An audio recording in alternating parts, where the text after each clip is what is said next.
Welcome to day 35 of our 100-day journey of rewiring your inner architecture for the kingdom of God.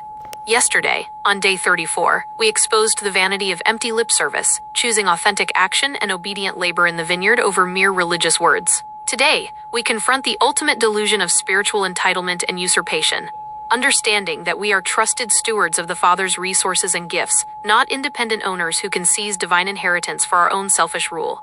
Yahushua delivers this piercing warning in Matthew chapter 21 verses 33 to 41. Hear another parable. There was a certain householder, which planted a vineyard, and hedged it round about, and digged a winepress in it, and built a tower, and let it out to husbandmen, and went into a far country.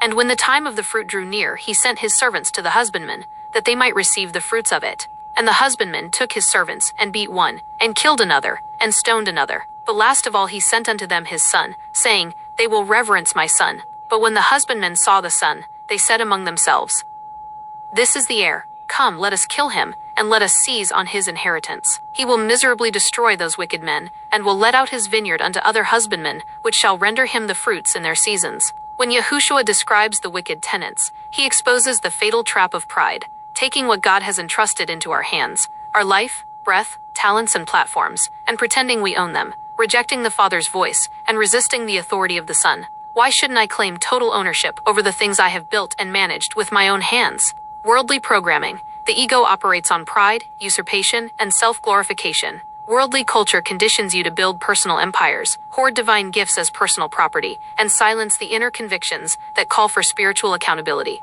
This entitlement cuts you off from the true source, turning what was meant to be a fertile channel of divine fruit into a fortress of self-defense that faces inevitable collapse. Kingdom mindset.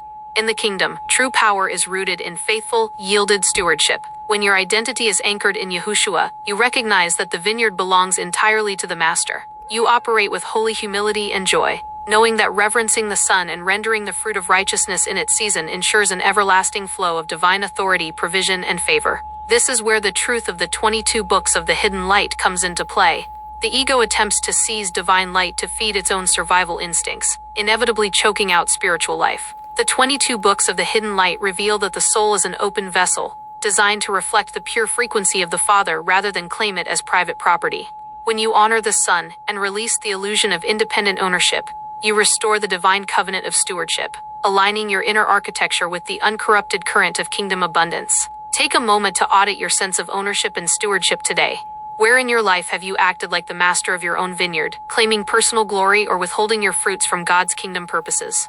What is one gift, project, or area of your life that you will fully submit back under the authority of Yahushua today? Drop your commitment in the comments below. Declare your surrender of self-made empires, and step into the unshakable honor of kingdom stewardship. To anchor this truth into your mind and heart today, align your space with 852 Hz, the frequency of returning to spiritual order, dissolving illusion and true intuition. Psychologically and spiritually, 852 Hz aids in dissolving egoic pride, breaking spiritual entitlement, and realigning the soul to operate in reverence, harmony, and faithful stewardship under the Father's sovereign order. Check the comments below for free resources, the link to our Scion Frequency Hub, and the link to the Scion Kids Read app.